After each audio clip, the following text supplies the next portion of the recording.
96.8 Dungeon Radio, the platform for independent creators.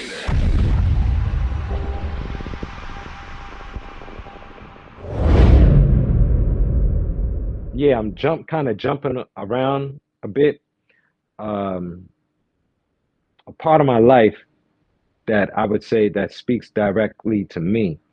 After we did the spoken word events and we now transitioning to hip hop venues and trying to focus more on just hip hop venues because now we know the terrain and we're like, okay, this spot, that spot, this spot, this, and this week that's popping, this popping.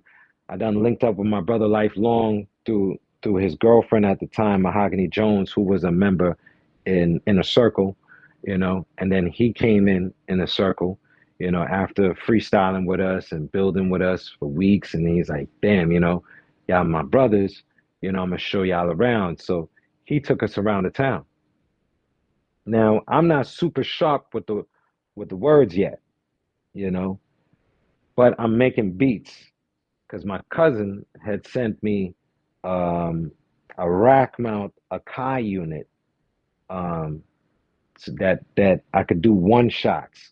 And So me and hold my on. man P All Hayes, right. So yeah, at this time, are you sampling or are you using the knowledge yes, on sampling, playing? Oh, so you're not sampling, playing instruments because you know that you said you learned instruments. You learned some right, instruments as a kid, right? So are you yeah, incorporating that into the music? everything. So this is the thing, right? Um, when I first started making beats, I made some of my I made my first beats with four different people, right? So I'm glad we're talking about this. So all right, we'll go from the production and then we'll get into the rhyming aspect of it, right? So for me, I came through from breaking. My brother Yao in Queens taught me how to DJ because DJing became the thing in Rochdale and in Southside, right? You got into hip hop, you got into DJing, right? So brothers around the way was DJing, and brothers didn't like having me around unless my brother was around.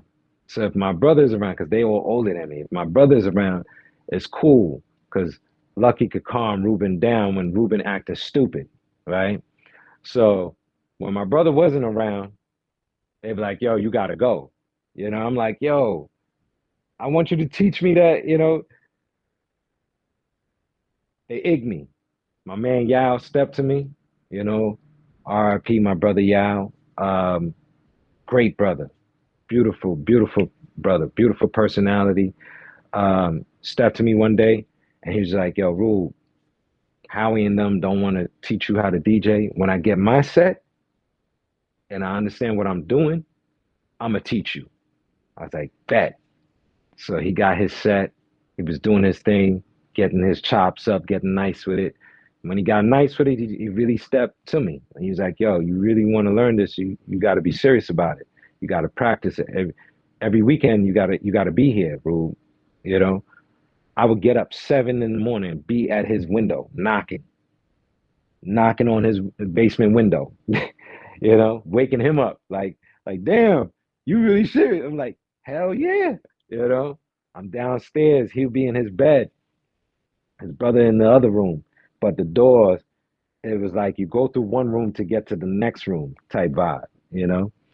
And his brother, who was one of my best friends, he'd be there. And he's like, damn, room is early, son. I'm like, yo, yeah, I'll say, be here. I'm here, So I turn on the set and he'll have me practicing on Soul to Soul and he'll have me practicing on Special Ed.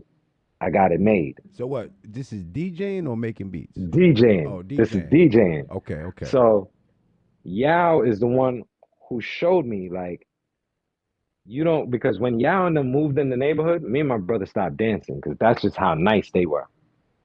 They were just so filthy with it. I mean, we would still dance, but I wasn't taking that serious no more. I'm like, yo, if I can't be nice like Yao and Kojo, this ain't the lane. Like I gotta find another lane. You know what I'm saying? They gonna do the dancing. I got to do something else. That's how I always looked at it. You know, what role can I play? You know, I don't want to do what you doing. I want to do the job that you're not gonna do. So now we rock together. As a Gemini, I'm always looking to incorporate people around me. If I'm making money, I want us to make money. I'm not a selfish person. You know, I actually through the years had to learn how to be a little bit more selfish, so I have something for myself because I've done a lot for a lot of people that never reciprocated proper. You know what I'm saying? But it is what it is. People got to live their life. I live mine. You live and learn.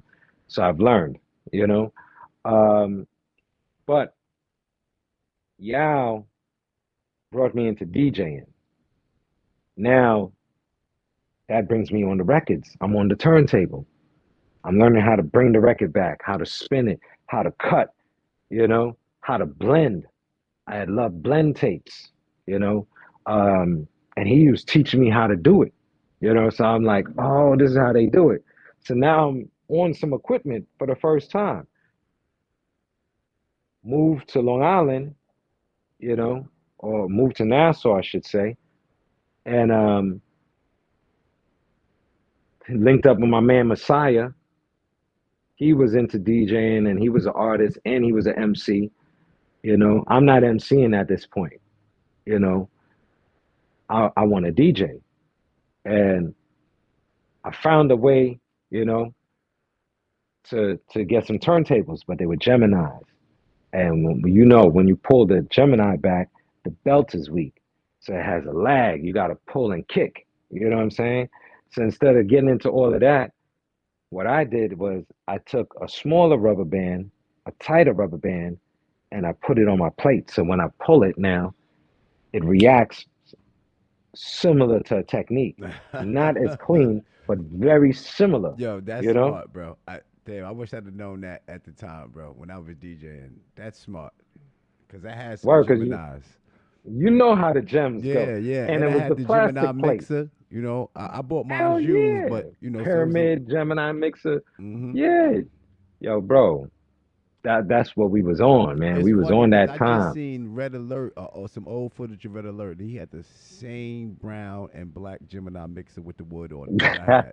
The same. I was Oh like, yes, you I know what remember one the I'm talking the about? wood Yep. side. Yes, Yep. sir. Yep. What classic, classic. Yeah. So DJing was my angle, and I'm playing basketball and I'm drawing. But I'm more known for drawing in Nassau than DJing. Drawing and basketball than even DJing. You know what I'm saying? But I had my DJ friends, so we was doing that. You know. Then by the time I'm coming out of school now, in between that time when I stopped DJing and I was just focusing on drawing and playing basketball, I had my homie P Hayes. His brother was a dope MC. He's a super dope MC, and they got into beat making. Now you're gonna remember this. I think you should remember this. So they had a one shot sampler, right? So me and him would be rocking on that. I forget the name of the company, but they had. I used to go Sam Ash with my brother Macau, and because he bought a Dr. Rhythm, right? And I'll be looking at their rack mount samplers, like, yo, I need to get that. How much is it? Damn, I need to get the money, right? So my man Dre ends up getting it. And I'm like, yo, you got the joint. So we'll be in there hitting the one shot samples at his crib, right? Then he elevated it because PlayStation comes out. PlayStation, I think by PlayStation 2, they had Beatmaker. Fruity Loops, Nah, it was Beatmaker, Beatmaker, not which Fruity which Loops. It was called Beatmaker. I remember. so right. So if you remember, Beatmaker format becomes Fruity Loops. That's the graduation. Look at Nah, Beatmaker word. when you get a chance. Yeah, look at Beatmaker when you get a chance. When you get a chance, look at Beatmaker. The people who created Fruity Loops based it off of Beatmaker. When you get a chance, look Wow. into it. So Dre had Beatmaker. So we'll be there making beats on Beatmaker. You see what I'm saying? Then I left, I go Canada. I Hold on, come back. wait. Stop for a second. Yes. You was able to sample on Beatmaker? I never used it. I knew about it, but I never used it. No, you had sounds and all of that in Oh, it. okay, okay, We okay. had the one shot rack mount sampler, you know what I'm saying? Oh, so y'all But was just using it to record in. just to just to make beats with the sounds that they presently had there. Yeah, you Oh, use the okay. controller and you boom I boom got boom, you. you I know what I'm got saying? you. All right, go on. So so yeah. So we trying to make beats however we could. Put it that way. We trying to get it out of our system. Fast forward, I go by my cousin in Canada, come back.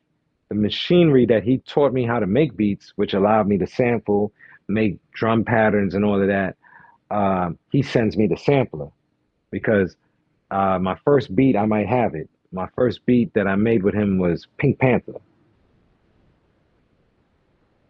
And the thing is, around my way, it was a bunch of older heads that rhymed and all of that, right?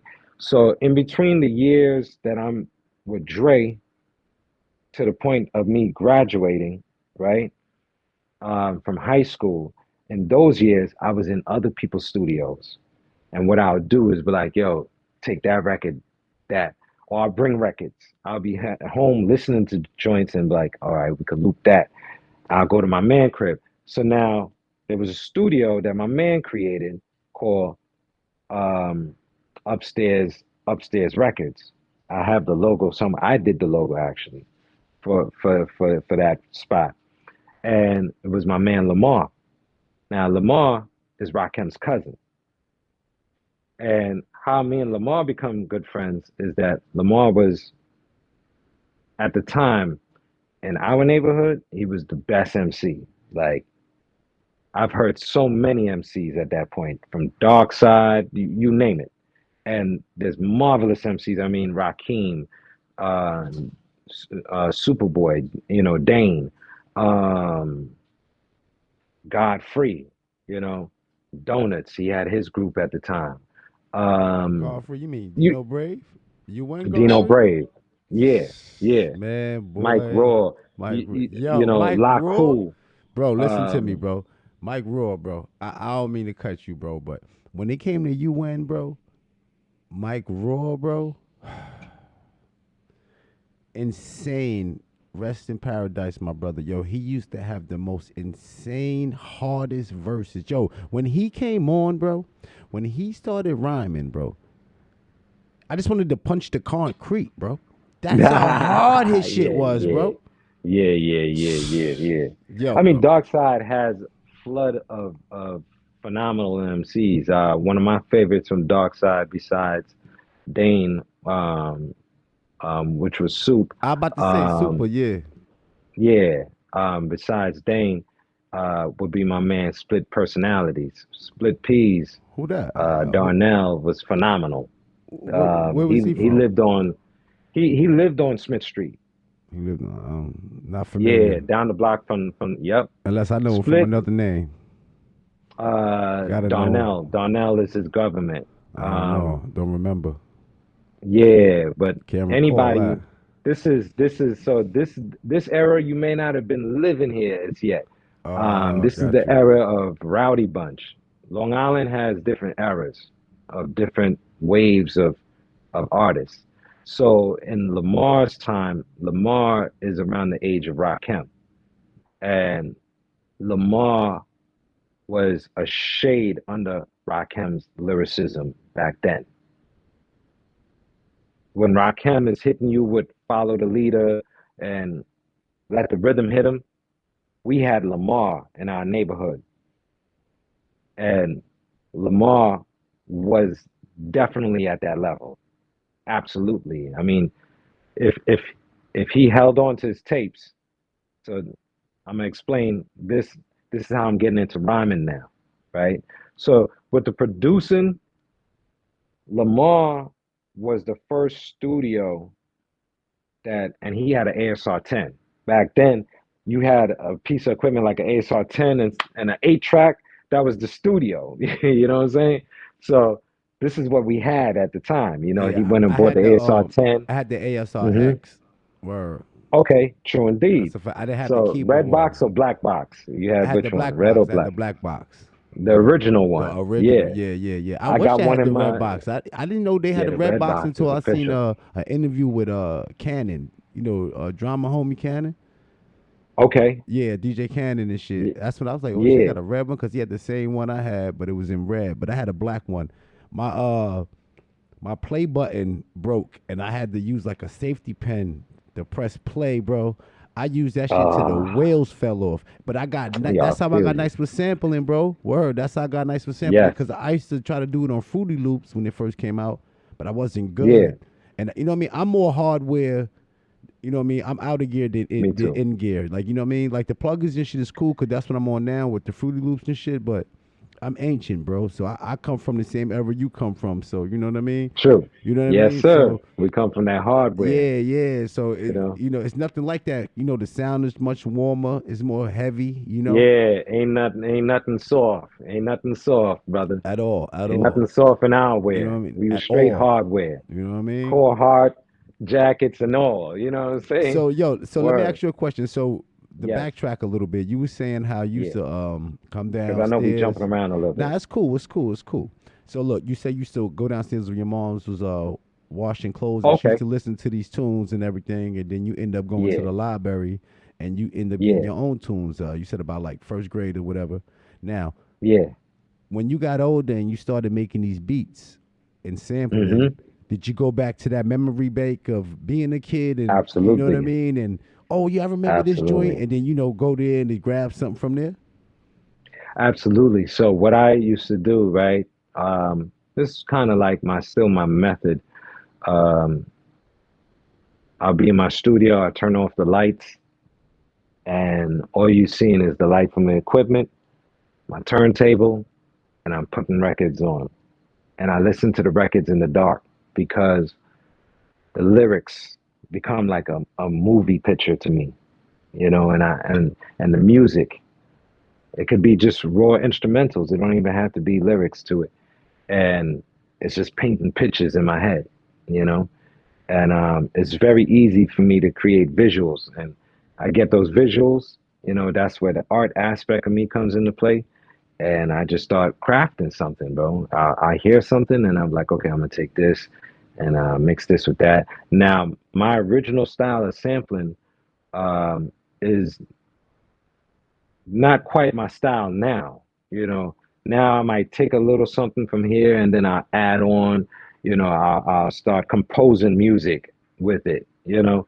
But back then, because I had the DJing background and the blending, I can hear one record. So let's say I hear um, uh, a Ray Charles piano loop, and I'm like, okay, I could take that.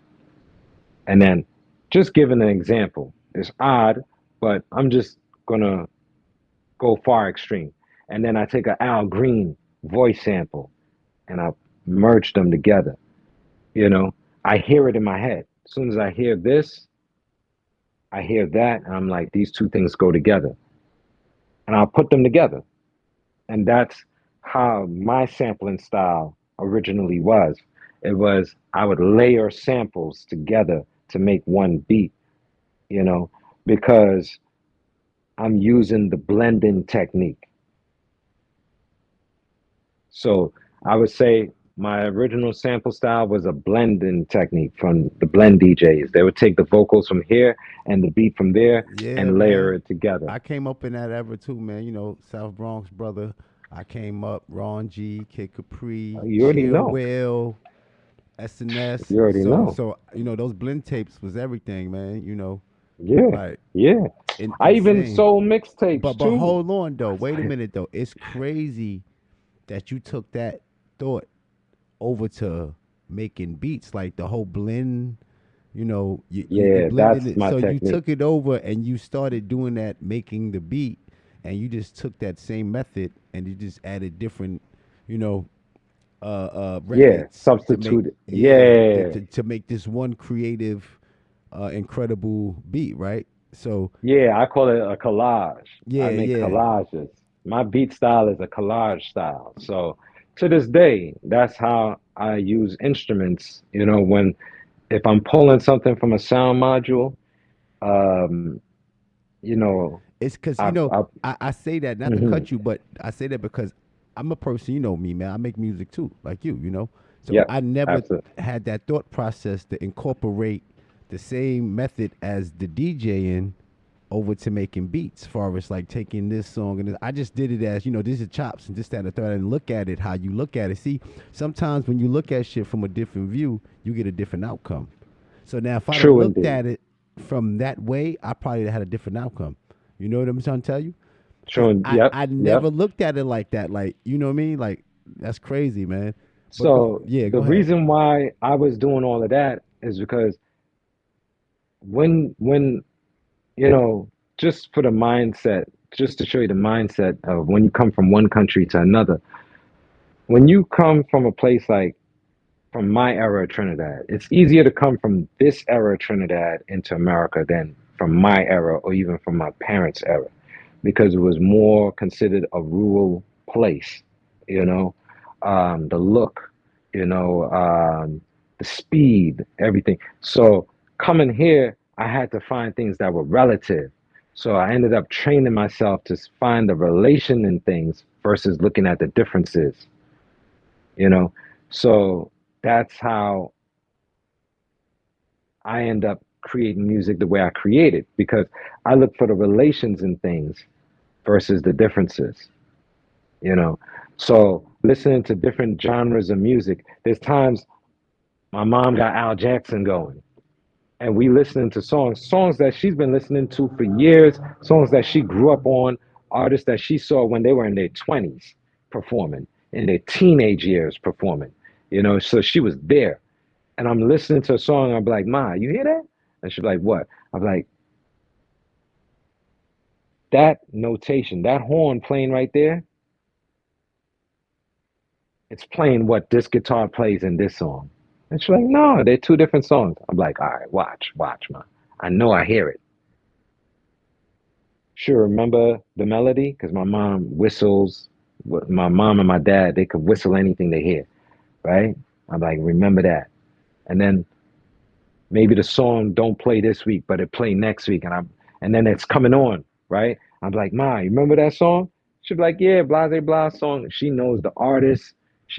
All of that. My mom is like genius with that stuff, right? Her and my cousin that's around her age, they'll get on the phone and go back and forth to see like who know what. This is things, games that my family members would play, like song, like guess the name of that song, artist type thing.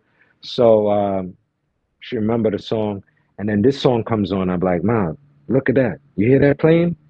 And she's like, oh shoot, I never realized it's the same notes. They're playing the same count. There's a counter melody. A melody in this song became a counter melody in this song. You know, I would hear the relations. I would even hear stuff that other people are not hearing. There's times me and my brother listening to hip hop, and I'm like, so what I used to do, my brother used to get pissed off with me because he was the first between the two of us to get a radio, like I was telling you, and it was the detachable speakers. So what I used to do, and this is what made me fanatical with headphones. After a time, people would always see me with headphones in Long Island because when you listen to music in headphones, it sounds different to when you're listening to it through a radio. You know, because the panning, people are panning stuff all over the place. So long short, I used to detach my brother's speakers, and he used to get pissed off with me. But I used to detach them and then tilt them so my ears could hear them from the angle. So now when I'm playing stuff, especially those old tapes, they might have the drums on the left side and the singing on the right side, you know? So I'm listening to it the way it was meant to be listened to, and Later on in life, I learn about headphones and I get headphones and I fall in love with headphones. And I mainly listen to music in headphones, you know. Even when I'm sampling back then, when I finally got my MPC and all of that stuff, I'm initially listening to the records in my headphones in the dark. And I hear the instrumentation placements and it sounds like it's around me, like I'm engulfed in it, you know. And I try to get the room as dark as I could get it. I don't want no light in there, you know. And just the only lights is coming off the equipment, and I'll just zone out to the music, and I hear what I need to hear and I take the parts that I need to take and I do my technique with it, you know. Even with adding the instruments in from, you know, I'd still do that is my style. The blend tape style is my style of making beats. So you could hear a beat and I'll have a sample in it. I'll have something I played. Um, I'll have something that that I composed. Now they got AI stuff. I got one of the AI things. It's called RipX. I might take something that I made or I sampled, put it in RipX, flip it, pull it back out, get an AI version. I love to create collages because my favorite musical group, was a group called Parliament Funkadelic. So you doing analog and digital? I'm doing it all. Doing it all. I Whatever, know whatever people, make music. I know, yeah, whatever creates the feel and give off the vibration that I want to give off. Hmm. So um, some of the music that I let my brother see here, he's just hearing the raw version of it, but the end version is going to have live instruments with it as well. I know live musicians, so when we record, I'm going to give them things like what we used to do with our band. So what we used to do with our band, we used to go to this studio called SOS Studios, and we used to practice there. But what I would do with them is I would bring them some of my music and like, yo, I want y'all to play on top of this, or I want y'all to play this, you know, and they'll listen to it and they could play it or play on top of it, add on to it, and I let them add their vibe. I want your vibe on there. I don't want what you think I want to hear. I want what you want to hear when you listen to it. Because I believe that music is a we thing, not a me thing.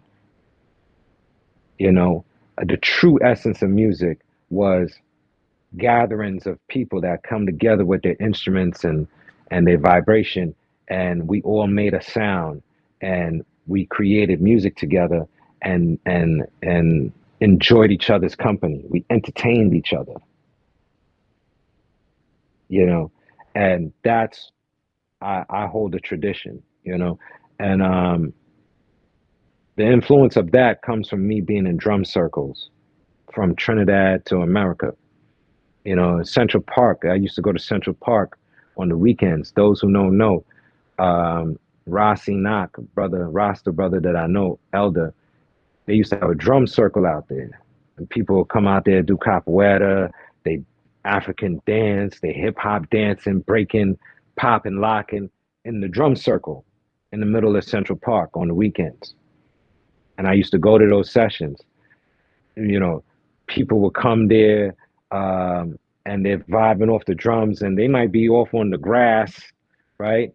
But you would see a dude with a violin, he getting his thing on, listening to the drumming, and he's going off, He may not have been part of the circle, but he was inspired by the circle, and he would just stay on the outskirts and get his practice in, you know. I've even seen people upright bass out in parks, getting it in, you know. So I took that aspect and brought it to my music making as well. So I'll pull sounds from all around the world. It could be a sound that you might hear in an Afro beat. It might be a sound that you hear in a salsa beat. It might be, and I find ways to put it all together to create my sound. And that's my culture. Trinidadians, how we show love to the world, right? And most of the world don't know this, but this is how Trinidadians operate, right? Foreign people come to our country, you our friend until you show us you our enemy. We invite you in and you become family until you show us that you're not family, you know? And that's how it has always been. That was the original culture. And it showed in the music. So I'll give you a case in point. People say, I've heard people tell me, oh, soca music is whack. It always sounds the same. And I'm like, oh, well, hey, that's your opinion. That's your opinion. Oh, soca music is too happy. You know, that's your opinion. That's your opinion. You know, I love soca music, right? Not just because it's my heritage, but even if it wasn't, I would still love it. Why? Because it's doing what music was intended to do, which was raise the spirits of human beings. That's number one.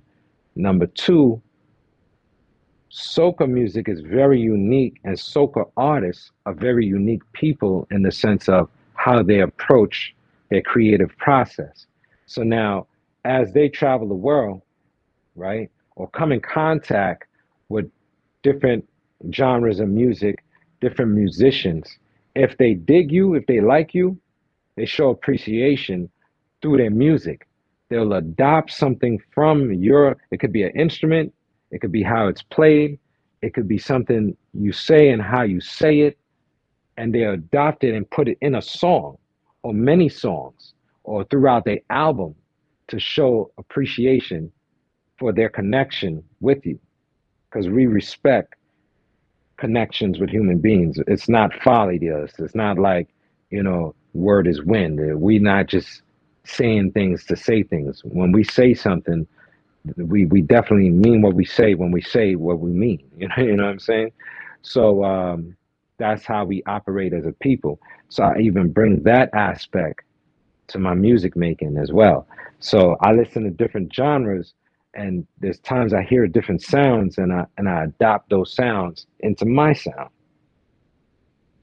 Now, fast forward to Parliament Funkadelic. When I heard them, that's what they represent to me. Because when I heard Flashlight, I'm like, hold on, that sounds like a calypso. You know, the styling of it. Later on, I find out it's my cousin that created the song to begin with. So no wonder it has a Trini style influence to it. Hold up, man. Your cousin. Yeah, Wait a minute. You got such a musical family. What's your cousin name? yeah. What's his name? Bernie Worrell. You can look Wow. him up. He's the foundation of Parliament Funkadelic. You know, Wow. and yeah, yeah, and I'll put this out there. A brother that passed on. You know,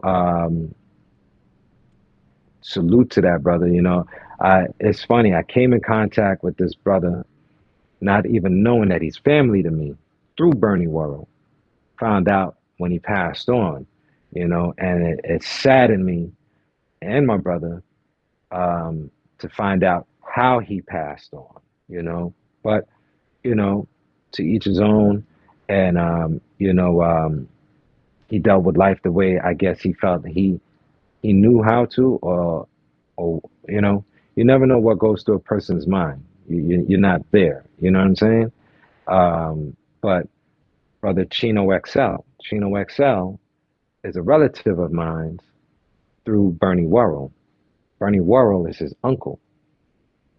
You know, and a sister that I support, unbeknown to me, being a relative through Chino XL, that I follow. And from day one, I've been pushing her, telling people about her. From when I first found out about her, come to find out she's related. She's the niece of Chino XL, is a sister by the name of Lady London. Phenomenal female MC. You know what I'm saying? Yeah, I seen it on So your page. I was going through your Instagram page. yeah, yeah, Lady London is Hold on phenomenal. though. Talking about your And Instagram page, I see yeah, your niece on there. Yo, bro. which one? The one that's playing the piano, she is going crazy Oh, on the oh yeah, yeah, piano, bro. yeah, yeah, Yo, she man, is yeah, yeah, killing the piano, bro. yeah, and Yo, that's bro, I'll Ron. be sampling That's her Ron's all daughter. day. Oh yeah, oh yeah. I'm gonna do something for them and send it to them so they could see, you know, what I do. Yeah, You that's know, yeah. Her um, piano playing she's a skills is phenomenal, yeah, and insane, she's a bro. phenomenal artist. How old is she? You know, now she's what, uh, 13 or 14. She's If insane with the she's piano. 14, no, you know what? Yeah, she's 14. Um, William, her brother, he's 12 or 13, and then Adam is much younger. All three of them, though, play piano, and after piano, they're going to learn guitar. So Ron, who I was telling you about, that's his children. He lives in Vietnam. So hold on. Music took him, The same guy that was showing you the ropes with music. That's yeah. wow. If I had stuck with him, that would have been me right there. Wow. Them, their level of playing, because I don't play on their level at all. I would be there. That's how dope Ron is as a teacher. Um, Pay he's a attention to your hard kids, teacher, man. That's what you gotta do. Just pay but attention to your kids, man. oh yeah, he's their educator as well. Uh, wow. They're home taught. Yeah, they're home taught, and he's their teacher. Incredible. He's their teacher. Incredible. Um, Big up to yeah, Ron, bro. Big up to Ron, yeah, bro. yeah, man. Phenomenal, man. He was a martial artist. He's the one who got me into martial arts as well. Um, yeah, my family, we don't ever, I don't think there's any of us that do just one thing, you know? Yeah, we all, we all do multiple things, man, because that's just how we are as a family unit, you know? But yeah, Bernie Worrell is the foundation of Parliament Funkadelic sound. He's the one on all the synths you hear, all the bass synths that people thought was Bootsy Collin. Bootsy Collin came out and was like, no, that's Bernie Worrell, you know. So yeah, Bernie even wrote those songs. He wrote the lyrics to those songs, and people think that George Clinton is this lyricist. No, he was a singer. You know, when Bernie met him, Bernie was a young teen that moved into Jersey because George Clinton he was a doo-wop guy. He used to sing doo-wop, and he was a barber. He owned a barber shop. He used to cut hair, and he used to practice doo-wop. So he was originally a doo-wop singer, and his neighborhood in New Jersey was so small at the time. Word had got around that this kid who's a child musical prodigy was moving into their neighborhood. So he didn't know that this child prodigy was going to move down the block from his barbershop. So when Bernie and them moved in the neighborhood, his mom was like, yo, I see what's going on at that barbershop. I don't want you over there. He went there, of course. You know, your parents tell you, don't go there. You're going to go there, right? So he ended up going there, and he caught George Clinton practicing doo-wop with his group. And he walked in to hear them, curiosity. Where He's a is all this? kid. What state is this happening in? This is Jersey. This is New Jersey. Okay. Yeah, a lot of people And what try was the to. name of the spot that he walked in and met him? I'm not sure, but it was George Clinton's barbershop. He used to cut hair. George Clinton used to cut hair. He had a barbershop, and this is how he meets my cousin. My cousin is a kid. Now, my cousin, I don't want to mess up his accolades, but around the age of 9 and 10 years old, wrote his first concertos. You know, he was classically trained musician, and he amazed the world at that time because he's writing these these phenomenal pieces that you would hear someone like a Beethoven play, and he's creating these things from like the age of 8, 9 years old, 10 years old, and this is recorded information. Like this is public record. People could look this stuff up. They could look him up. Bernie Worrell, he's a musical genius. Um, Met George Clinton. Um, George Clinton is like, oh, you're the child prodigy that people talking about. Is it true? Blah, blah, blah, this and that. Comes to find out, oh, this kid really got talent. Long and short, Bernie continues to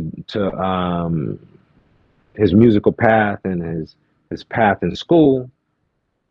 George Clinton continues his musical path and ends up getting a song put on the radio. Bernie hears the song and is like, oh shoot, that's dude from the barbershop. You know what I'm saying? So at a later date, they link with each other. And George Clinton's like, yo, what are you doing right now? And Bernie's like, well, I'm doing this, school, da da da, this and that. And it's like, yo, you still do music? Yeah, I still do music. Well, I'm looking to formulate this band and this is what we're looking to do. What's up? Rock with me. So Bernie's like, word? I bet. Parliament Funkadelic. This is how it's created, you know? And what I look at is these were a bunch of solo and different groups that came together to create this one large group that we call Parliament Funkadelic. So fast forward, when I created Inner Circle, Parliament Funkadelic was what I was recreating with Inner Circle. So I had artists from the Bronx, Harlem, Brooklyn, Queens, Nassau, you know, and we will all come together. We were so large, like I said, at one point, we got so large, we used to have to hold our meetings in Washington Square Park in Manhattan. Yo, so at this time was Poison Pen down with y'all? Was So he a part of the Poison group? Pen, so how I meet Poison Pen is when I started getting into rhyming, I'll be with Life and we would be out in Manhattan and we would be on 6th Avenue and West 4th and by Washington Square. We'd be Fat Beats on 8th Street and 6th Ave. You know, we would be all over the place, right? And during that time, Life linked up with Poison Pen. Life at the time was part of a group called DMO, and I had Inner Circle, but he was one of the members of Inner Circle as well. He's like, yo, even though I got DMO, I'm rolling with y'all. You know what I'm saying? Y'all my brothers. We rolling together. We like, cool. So me and Life, I used to leave school and I stopped doing homework from 4th grade. You know, that's how I got left back the first time in 4th grade. I stopped doing homework. I'm like, I'm never doing homework again because when I go home, that's my time. So when I moved out here, I kept the same attitude. So I'll come home from school and I'll bounce out to the city to go meet Life. Now at this point, I'm 15 years old. Yeah, I was 15. You know, Where first you time I went in wetlands, I was was you living 15 in? years Where old. was you? Where were you living? I was in Hempstead at this point now. Okay. Yeah, I'm in Hempstead. So going out with Life, we moving about, I'm supporting what he's doing. You see what I'm saying? Still. Now, you know, my brother's already got his group called No Mo Flow. You know, he's doing that. He's part of another crew called Kids on the Corner, with a brother by the name of Contact that was a phenomenal artist. This is how I meet Daquan, you know, who we call Godfrey or Dino the Brave. You know, I meet him at Contact's house, a.k.a. Tamar. I meet him in Tamar crib. You know, we all dealt with lessons. So we used to build and brothers will be rhyming and I'll be there absorbing, you know, and watching Godfrey do his thing. I learned a lot about MCing from just watching so many MCs around me. We had a crew called 516 that used to be out here. By this point, you have Rowdy Bunch, which was like an inner circle as well. It was over 50 of them as well. Um, you had Freeport, you had Most High Generation, which was a crew that I was a part of as well, even though I had Inner Circle. I was also part of Most High Generation. They were large like us as well. You had a lot of crews back What was the then, name of that you group know. that was sound so loud? IGT or I? What was the name of that group for Roosevelt? IGT, yeah, IGT, they were around. Um, they were doing their thing. They had their little clique. You know, it was many crews. On Dark Side, you had Cuckoo's Nest. That's Rakim, Dane, Olga, um, Laku. Um, you know, Before that, Laku and one of my brothers, Melquan, son of Slaughter, they had a group together. That's when Laku was the witch doctor before he became Laku. What was the name of the group? Um, I forget, but they were a group together, and that was dynamite, man. Trapped in a What was bottle, La bro. Cool name? Witch doctor, and then he became Laku, the witch doctor. Then he dropped the witch doctor. Then he just became Laku. Everybody had multiple names Yeah, that's back how it then. works, man. Yep. Yeah, everybody had multiple names. Um, but yeah, Son of Slaughter, Melquan, um, phenomenal artist. He recorded, he got signed and recorded and never got to drop his material. They started shelving um, Nassau and Suffolk MCs after a time. After PE, they really started shelving a lot of people, because our style was different. If you was a street MC, you was a street MC that had substance. You wasn't just talking about banging. You wasn't just talking about drug selling. You had substance. Your songs always had a lesson in it. And I feel like the industry, once they realized how PE had took over middle America, it was dangerous at that point. A lot of white people, their children is listening to our music and they're being educated. So, white America, especially middle white America, didn't want that. They were still pushing as Klan, and, to hell with black people shit. We're gonna make money on them, but to hell with them. That was still the vibration at that time. They didn't want their children being influenced by our music. Yo, You know, yo, between me and you, yeah, that's still the situation. But go on. yeah. At some point, but you know what? It was heavy back then. You know what I'm saying? And Chuck D talks about it because Chuck was amazed at how their music affected middle white America. You know, um, I've bumped into white people doing Uber that tell me all kind of stories from their perspective. You know what I'm saying? Coming up, and Public Enemy was their favorite group, and their pops getting down on them like, "Yo, you looking to get kicked out of the house trying to play that," you know? But they wasn't on that vibe. They didn't really know what vibe to be on. They just knew they didn't want to be like they pops, you know? And then they listening to hip hop and then it's like, nah, I like this. You know what I'm saying? And they were vibing with it. You know what I'm saying? So I've learned a lot through the years, just being open minded to all cultures, you know. Um, and you just learn a lot even through just traveling, you know what I'm saying? Being and going to middle America and see what that was like, even at the time when I went, you know.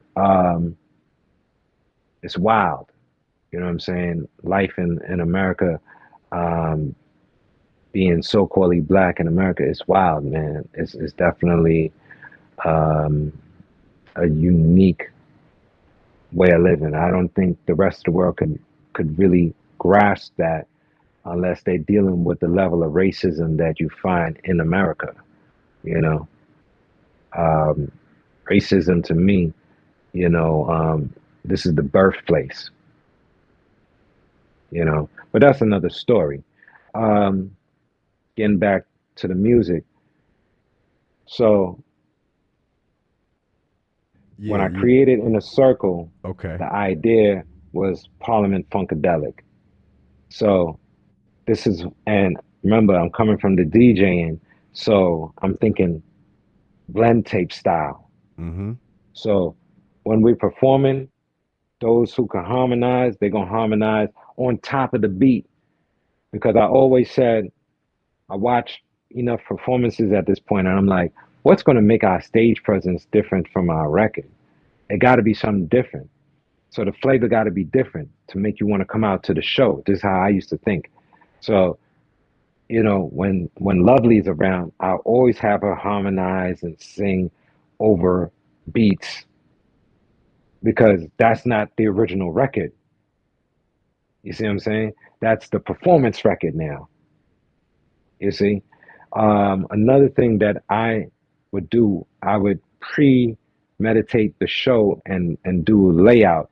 So for my own personal show, I had a show. Um, I was working at a school. I'm part of this other crew called Freestyle Union. This is um, early 2000s now, right? I left the country. I left for like 3 years, came back. Now I'm living back in the country. It's in the 2000s. And I meet this sister by the name of Tony Blackman. Now I'm already sharp with the freestyle and all that because of lifelong. So how I meet Poison Pen, just to clear that up, right? I meet Poison Pen through lifelong. Poison Pen used to deliver mail for record labels. He used to work for record labels and he would deliver the mail on a bicycle, right? This is skinny Poison Pen. A lot of people may not know that Poison Pen was Flacco at one point. You know, he was a slim brother back then, you know, and he used to be on a mountain bike flying through Manhattan, yo, you know, delivering mail and doing what he doing. So he just knew where we would be at the hours where we be at, you know, and he would just pull up on the bike, you know, and he would just get in the cipher, you know. And we used to have these ciphers. We started to get known for these ciphers. Now, the first cipher I attended, these brothers from New Jersey that claimed to be part of a crew called Adams Family had had destroyed me without me even knowing. I'm just part of the cipher. Life is freestyling. These dudes jump in the freestyle in the cipher and start dissing me, but I don't even know. It's after they finished and they bounced, I noticed Life didn't dap them. So Life pulls me to the side. I'm with Life and my man Decker at the time. And Decker used to work for Fubu. This is when Fubu just came out. He was their artist. It was like, yo, them dudes from Jersey was dissing you, yo. Why didn't you get on them? I'm like, I didn't even know they was dissing me. Why didn't y'all tell me they was dissing me? It's like, nah, Rube, you took an L, son. We can't be out here taking L's. So I'm like, you right. But I wish I knew I took a L. I didn't even, you know what I'm saying? So long short, for the next 2 weeks, every cipher, if we ciphering or not, Life got me freestyling. And we doing street promoting. Me and Life at the time, we started doing street promoting for labels. And we'll be bombing the city, you know, working for Universal, all the labels, Raucus, all the labels. And but we wasn't getting paid for it at the time. But we was putting them hours freestyling and sharpening our skill. So I kept freestyling, freestyling, freestyling. Everything I see, anything that's going on, we walking in the pizza shop, I gotta be freestyling. He would, you know, be on me. Let me hear something. Let me hear something. Let me hear something. No, you said that already. Let me hear something different, you know, and be drilling me. About 4 weeks down the road, these dudes come back on the scene again. Now I'm ready for them. They come in the cipher. I told Life, I said, nah, I got them. They attack me. They sneak attack me. I got them now. So they start rhyming. They doing their thing. Man, I just started slaying these dudes to a point we had a huge crowd because back then when I rhyme real loud. Like you would hear me for like some corners, you know? So, and I'm screaming on these dudes. So people are just stopping and pulling up like, yo, why this dude sounds like he's arguing with these three guys, you know what I'm saying? And I'm just screaming on them and clowning them and destroying them lyrically off the dome. Destroyed them so bad, a month later, we see them, right? The three of them, they're in suits and ties. And we're like, yo, what's up with y'all? It's like, yo, man, we on Wall Street. Yo, man, we retired from rhyming. I'm like, what? So Life looks at me like, yo, son, you retired these niggas. You retired these fools. They're on Wall Street with it now, bro. I was like amazed because, I bombed them to a level where they was like, all right, you got it, you got it, you got it. And they bounced, right? Didn't see them. And then it never came back to the ciphers. And when we finally see them, they talking about they working on Wall Street now. They stopped rhyming, you know? So, you know, um, from that point on, I just stuck with my freestyle. I would never write anything down really. And it's my brother that would force me to write stuff down. So here and there, I'll write something down, I'll write something down, but I just love the art of freestyle. So So for working on years, that's what I was doing. so on this new project that you're working on right now. Yeah, So you got a new project coming out soon. You ain't got a yeah, release date yet, but it's coming, right? So yeah. on this project, are you doing a lot of production on it? All the production. All the production. Okay. How many Yeah, tracks? maybe one or two beats is co-production. So either I'm doing all the production or co-production. How many tracks? Um, I like EPs. So this is the thing with me, right? When people was doing albums, Yeah. just to show you how my mind worked, when everybody was doing demo tapes, Okay. right, cassettes and stuff like that, Yeah.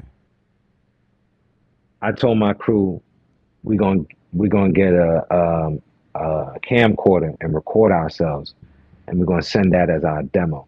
Mm. And they all asked me at the meeting, why you say that? I said, because think about it. You're A&R. You get 100 tapes a day. If you had the choice to listen to 100 cassettes, and out of that 100 cassettes, you see one videotape, which one you pop in first? True. True. So I Yeah. I always think out of the box that way, you know. So um, that was always the type of thing I always brought to the table to the crew, that thing that makes us stand out, you know. So with me, um, when everybody was on albums, I'm like, yo, these things, and they're doing 15 and 25 songs and stuff. I'm like, these things are too long, bro. Like, I'm listening to the albums, and this is an artist that I like, but I'm tired of listening to them now. I don't even want to hear them now. I'm not even finishing their album. I'm like, this is a waste of songs. They a regular album is ten joints. So with me, I'm like, you know what? I'm gonna shorten everything. This is back then. Everybody's doing 16 bars. I'm purposely only writing 12 bars. And that's To crazy the because point, that's the norm today. correct. What's the norm now was my structure back then. And we're talking about from the 90s. And I used to get flack from members in my crew because I've been part of different groups. I was even part of a group called Fantasy Five, you know. And this was the type of structures I'll be trying to bring to them. Sometimes I'll write a hook. Everybody write these wordy hooks. I'll write chants, like one-liners, two-liners, and now people do them. But back then my brothers would be like, yo, nah, nobody's gonna be into that. I had a song that I wanted to do called Karma, and the hook was something like, it was very repetitive, right? But it was something like, damn, didn't they say that karma is a motherfucker? Thought you got away and it come back to haunt you? Damn, you know? So there's like, nah, that's just like one line, Rube. Nobody's gonna. I'm like, no, if we do it the right way, trust me, it's gonna work. It's gonna stick out because everybody's doing, Mob Deep style of hook writing. We gotta do something different. You can't have all of that on, you know. No, throw some cuts on this hook because nobody's cutting records no more. You know, that's how I think. I think if everybody's going right, I'm purposely going left. So who's on the album? So my personal project, so I'm doing two projects right now. So I'm making music for the Inner Circle project, which is going to be the Inner Circle members that's still around. 50 people? Um, Oh, you said that's still no, no, around. I was about no, to say, that's hold still up, around. 50 I people, still bro. do Like, it. Yeah, no, some of these people. So it's going to be a collage, right? So I have recordings of freestyle sessions and bits and pieces of songs, and what I'm looking to put together is when you hear it, it sounds like a collage in your ear. So you're going to get freestyles, you're going to get written work, you're going to get bits and pieces of work in different forms. you know it sounds like a mess right now, but it'll make all the sense when you hear it. Um, so that would be the Inner Circle project. Um, then my personal project, ideally probably 7 songs, probably seven or 8 songs for me. And so my name is Forever Love Over Wealth, and that has many meanings, but it truly describes me as a person. I'm a type of person. You've known me for some years, and you've seen how I operate. I'm a type of person. If I could do something for you to elevate you, I'm gonna do that. I ain't asking you for no bread. If you give me bread, cool. If you don't give me bread, cool. I wasn't in it for the bread anyway. You know, and that's the concept of you know, forever love over wealth, because it doesn't mean that love over money or love, you know, what it means is that I love music because I love music. I do it because it's a part of me. It's a part of my life. It's a part of my genetic code. You know what I'm saying? So I do it out of the love. Um, and for me, I say over wealth because we live in a society where we have become the thing that we used to make fun of. We made fun in my era of people who bought friends. Let's just say, you know, you're a person that buy your friends. We used to be like, yo, you lack character and personality. This is why you got to buy everybody. You know what I'm saying? Um, right? yeah, But yeah, nah, I get it. now that's the norm, though. That's the norm, and people pay people in many different ways. It don't have to be with currency. You know what I'm saying? People pay people in different You're ways, absolutely and I right. watch it. Yeah, and I watch it play. So this is why I say forever love over wealth, because for me, you know, I'm always want to see my people elevate. Even when you don't see yourself elevating, I show people how I see them elevating. You know, um, with hopes that they see it for themselves. You know, um, so that's just how I operate as a human being. You know, and um, you look at this industry, so many things are unfolding now that's from the '90s, and you see how many people sold themselves out for the love of wealth. They were chasing the idea of being rich, you know, and they sold themselves short. You know what I'm saying? They sold themselves out. You know, um, you know, fun boys. Yeah, a lot of fun boys in the industry. You know, people who didn't start out that way, but eventually became a fun boy, you know, and just fell into the lifestyle, So you know. the day you came up with that name, Yeah. like what was you thinking? Like you just going through names? Did you have a what was your previous name before that name? My original MC name was Spiritual Flow, Okay. So how did and you then how did you reach there? Yeah.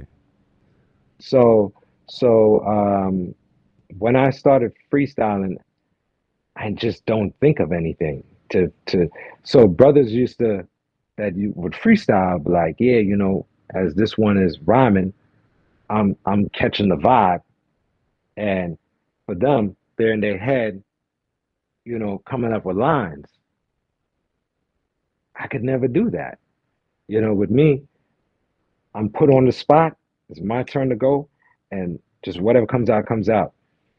And I would see images in my head, and I try to describe those images, and that's how I freestyle. You know. So So I looked at it. Yeah, the album that you're doing, is it a lot of yeah. freestyling or writing? No, so it's going to be a little bit of everything. It's going to be a collage. It's Oh going to be yeah, a little okay. bit of everything. I'm talking about for the solo album, not Yeah, for the it's one going to you're be. doing with the Inner Yeah, Circle. no, for the solo album too. Okay. So I have stuff from me from Freestyle Union with me freestyling that I'm gonna take stuff from there And and what's put it in Freestyle somehow. Union? What's that? So Freestyle Union was a collective I was a part of, started by Tony Blackman. Oh, it's a group. Salute Okay, Tony okay, Blackman. okay. We was a group. We aired in Japan. Yeah, some Japanese people from Japan that came to America, and they were doing documentation on 90s hip hop in the 90s, you know, and 2000s, early 2000s. And we was on the tail end of that because, we're the 90s sound, we're from the 90s era, we're 90s MCs, but they filmed us in early 2000s, maybe 2003, right? They filmed us. And they had a station, I believe it was called like something like Eyes on America or something like that. And, you know, um, they aired us on there, you know. Um, and they interviewed us and all of that. And we freestyled and everything. So Freestyle Union, we used to do freestyle shows. So it could be like we might start it off with something like introduction. So every MC, a beat is on, and every MC got to introduce themselves. Who you are, who, what, where, and why. This is what you're answering with your introduction. And then we might go into cutoffs where I'm rhyming. I could be talking about being somewhere sitting on Mars, and you cut me off, and now you got to continue from Mars and bring it into your world. Then you might talk about being on the block. Then I got to cut you off from being on the block and then take it into my world. So, we have different artists, like one of the artists, Boogeyman Ghost, he was nice with comics, cartoons. That's his strong point. I was the sciences and stuff like that. That's my strong point. You know, you would basically talk off of whatever your strong points was. You might be a battle MC. You got to figure out how you're going to display that when you're coming off of me. We might do alphabeticals where we're rhyming nothing but I might be A, you might be B, somebody else C, D, E, F, G, and we're going through the entire alphabet. Storytelling. I start a story and then you pick up where I left off. It's a continuous show and we're just freestyling. We're freestyling about things. We incorporate the audience. The audience is showing us stuff, whatever is going on in the audience. It's all improv, everything off the dome. And we've done shows all over the place like that, you know? So at that time, I was heavy into freestyling. That's all I did for many years. So there's times, people saw me and I jump on records and it's a freestyle. It's nothing written. So if it wasn't recorded, you know, who was there to hear it, they heard it, and that was it. you know. And then after a time, I started getting more interested in like, yo, I want to really try to focus on this writing thing. My issue with writing is that I'm ADHD. So, and being ADHD, how I went through it is different to how other people probably go through go through it with ADHD. So there's like several different forms of ADHD, but at different points in my life, I've experienced these different forms of ADHD. Like when I was a little kid, like 4 and 5 years old, I was super hyper. I'm in Trinidad and my cousins and them couldn't get me to like chill. So my cousin Ron, here he go again, to burn energy out. He would take me and he made up a game where I gotta touch the bumper of the car and then run to the gate, touch the gate. And he'll tell anybody, he'd be like, yo, Ruben will be out there nonstop in the hot sun for an hour, 2 hours straight. And unbeknown to me, he'd be upstairs timing me like, oh, he's still doing that, you know? And I'll be super hyped. Like the way he left me is when he come back, I'm still like that, laughing, you know, um, super energetic, bright with energy, you know. But he used to try to like burn my energy out, and and have me doing all kind of stuff, Unbeknown to them, I had ADHD. You know what I'm saying? Later on, that aspect went away, but I had a time period where remembering stuff horrible, like real bad with it, you know. Then that kind of went away, and then my memory, was superb to a point where I could remember so much things, Um, so having ADHD, I just wouldn't want to sit down to write rhymes. It was boring to me, you know. I'll get up. How I write a rhyme, I'll get up and I'll be pacing back and forth. I got the beat going, and I'm just literally walking back and forth until a thought hits me, or I'll put on my headphones. We used to have writing sessions when I was part of Fantasy Five. We'll be in the basement in Star's basement in Elohim's basement, and we make the beat.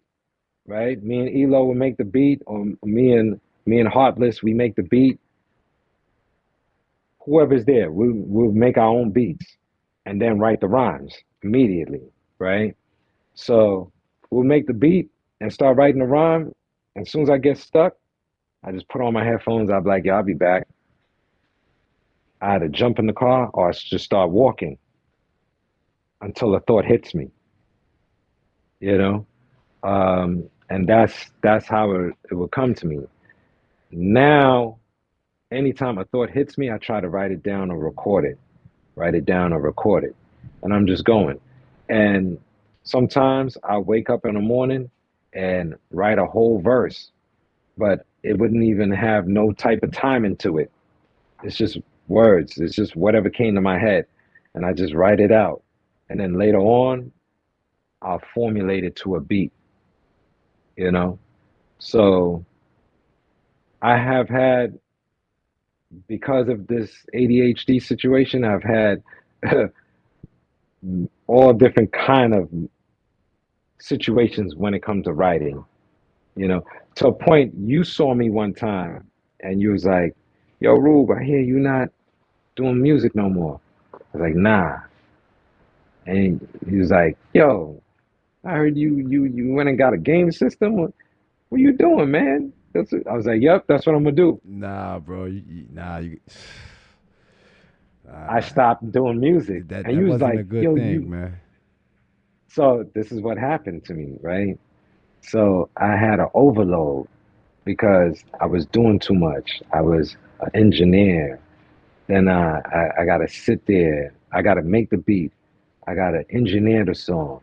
I got to write lyrics for the song, you know? Uh, and then I'm living my life, how I'm living it. You know what I'm saying? And once again, I'm not a person that's into one thing.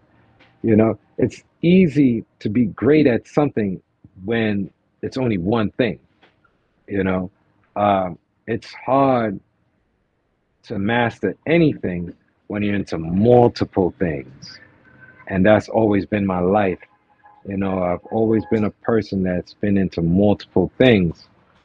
And anytime I sit down long enough with any one of them, I do very good in them.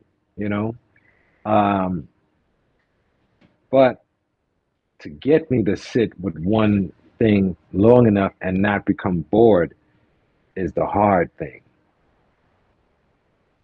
And through the years I've learned to and going through different health things issues is what got me into health, and health helped me get back to music, because when you have 50 million thoughts going on in your head and they all go in every which direction, it's hard for you to get anything done, and you get frustrated starting things and not finishing things as a male.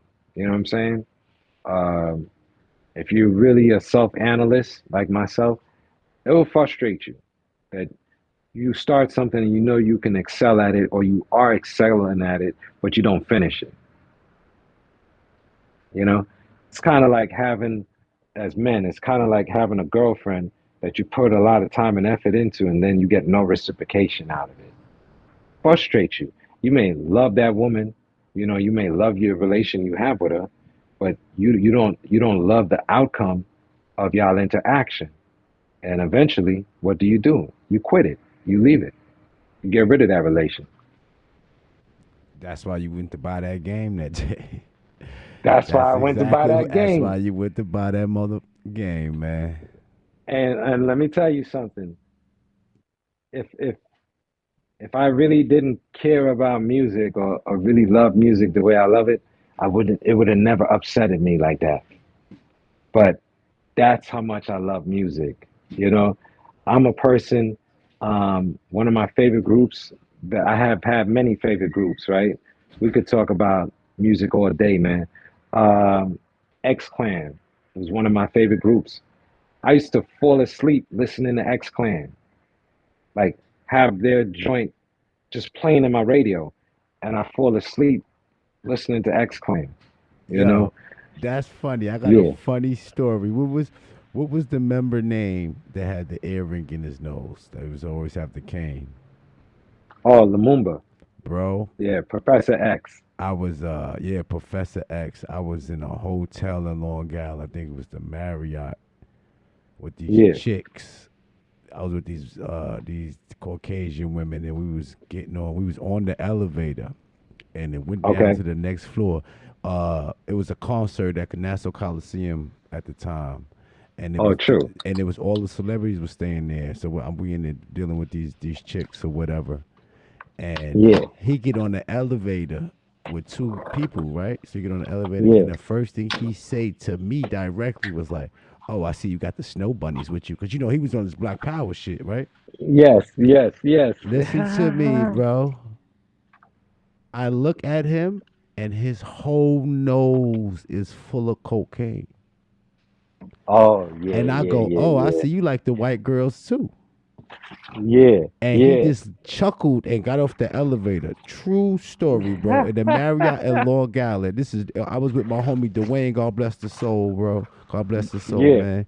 And I Yeah. couldn't believe I was starstruck though. You know what I mean? I came up watching Yeah. him, like, you know what I mean. Video Absolutely. Music Box, Ab- BT. You know what I mean? And Man, listen. And plus, I you know, got stories for days about rappers, man. yo, you know me, But man. I'm yeah, a South Bronx brother, man. I came up in the true. same place where Zulu Nation was birthed, Africa Yes, Bambaataa. You know what I'm saying? I'm yes, from the heart of that, bro. I done DJ'd in the park, rapped in the park, break dance. I did it all, man. You know what I'm saying? yeah, Like yeah. graffiti. You know what I mean? You're a Like real hip hop artist. You're a real, yeah, yeah, like this the stories, you know, if I ever came to telling the stories, man, it'd be crazy, man. All the stuff that I seen that was in front of me that influenced me to be who I am in this music thing. You know, just like you, man, I would do this without getting paid, you know, because it's just right, my love for it. You know what I mean? And I never really yeah. got into sports or video games. I always did music. See, I was the person that when we went to the parties at the house parties and the projects as kids, I went to the DJ room. Everybody else went to the living room. I wanted to see the homie Ah, DJing. This is a fact. Since I was a little yeah. kid, bro. You know what I mean? See, Like, I came up under the when it came to DJing, man, I came under the tutelage of my homie Salik was a young boy, right? all right, And he always had some good equipment. That's why I got those Gemini turntables we talked about earlier, right? I purchased it from him because he ended up getting some techniques. But then on a higher level, I had rest in peace, my homie Backspin, right? He was the yeah, guy in the neighborhood that was thug, super thug. But he also was the nicest DJ to where you can go buy his tape on Third Avenue, 149th Street for the 3 for $10 with the Ron G's and the Kid Capri's and the Chill Wills. Like he was well known. Like you know what I mean. He did all those right, little nation parties and stuff. You know. So you know, I was just birthed in a place to where I'm grateful. You know, through all the pain that it gave me. Like you know, because mm-hmm, I was a rough child, came up on the wrong side. So I you know at first I used to look at it as all it did was take my family away from me, you know, kill my family and give me felonies until, you know, I started really looking like, nah, man, you know, this the reason I am music. You know what I mean? Like, you know what I mean? And yeah, just like you know, I like to help people. You know what I mean? Especially right, with the music. You know what I'm saying? So, you know, that's why Dungeon Radio is what it is because Dungeon Radio was something that started in my aunt garage when she allowed me to move to Long Island and leave the hood when I was getting in so much trouble. You get what I'm saying? She saved my life. You get what I'm saying? You get what right, I'm saying? So she allowed me to come out there and I took her garage over and I made it we just started calling it the dungeon. We was making music. It's not until years later when I came back around, like maybe 10, 15 years, where it produced so many great artists that's doing major things today. You know, like the King PIBs, the YCs, the Dunny mm-hmm, Kovacs. Like, you know, these people are doing big things right now. You get what I'm saying? So, and I didn't know what it was until later on, you know, and I was like, oh wow, I didn't know that this birthed all this talent right here. You know, because I was right, just in there making music. We were just enjoying the moment. You know what I mean? Not knowing that these moments became other moments, greater moments, bigger moments. You get what I mean? So I'm yeah, just grateful for that. You know, so I just say that to say this is why this platform exists the way it does. You know, I'm for, you know, the artist, the independent artist, shining light in the dark. You know what I mean? You know, true, underground. You know what I mean? However I can help, you know. And just because when I say independent, that don't mean that you're not doing nothing. You just probably ain't messing with the labels, but you probably big yeah. on the internet or big in streaming, you know. So I'll tell you something about that you bring that up, right? With me, two occasions we had record deals. Um, one, I had a solo deal that I gave to another artist, whether he realized it or not. He didn't have the deal. I had the deal. So I caught a deal off of a freestyle in a cipher, unbeknown to me. There was this white dude that was from overseas that started following our ciphers. And, you know, he was like sticking out like a sore thumb. He was the only white dude at the time. And he didn't rhyme. So I'm like, yo, what do you do? So we start kicking it. My man Lifelong knows this story. He could bear witness to this. He was actually there. So Dude started following us around. Unbeknown to us, he had a record label. He was a label, right? But it's just that, he was an overseas label. And he was in Manhattan at the time. He was living downtown. So checking out the 90s talent. Unbeknown to us, our form of hip hop is like king outside of America. Whereas we underground here and people like, backpack a rap and making up all these corny names for us, right? Unbeknown to us, we would be mega outside of America, right?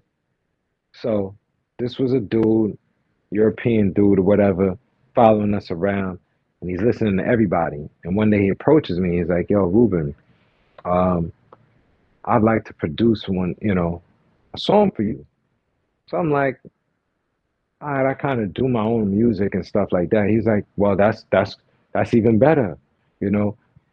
I want to put it out though. I have a label, blah blah blah."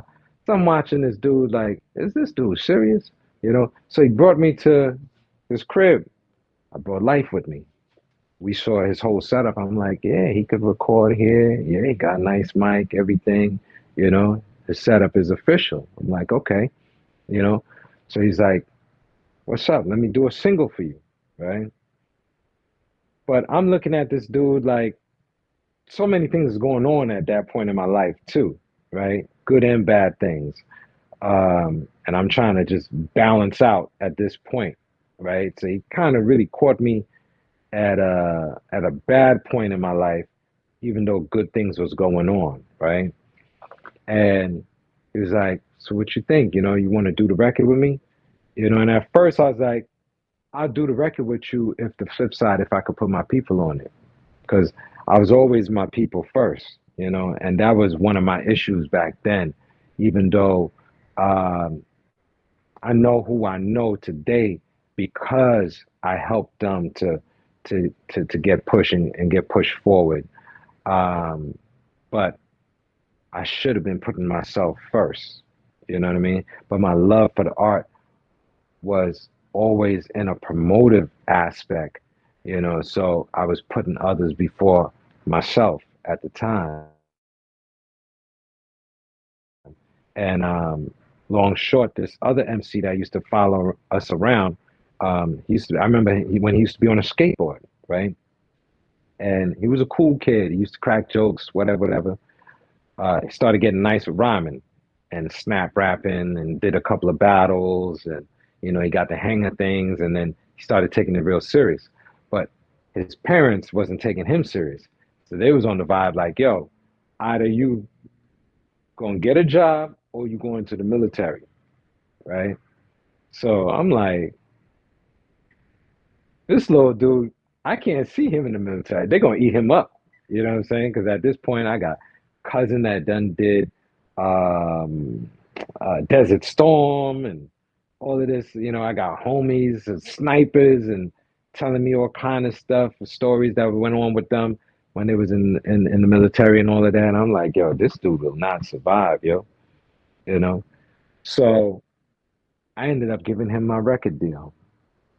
I went to the dude, my man Life. If he was on the line, he could tell me dude's name. Man, I'm bad with names. That's a part of this whole ADHD thing with me, right? But anyway, um, I ended up going to him and I told him, I said, "Look, man, I would love to do something with you, but at this point, right now, I got a lot going on.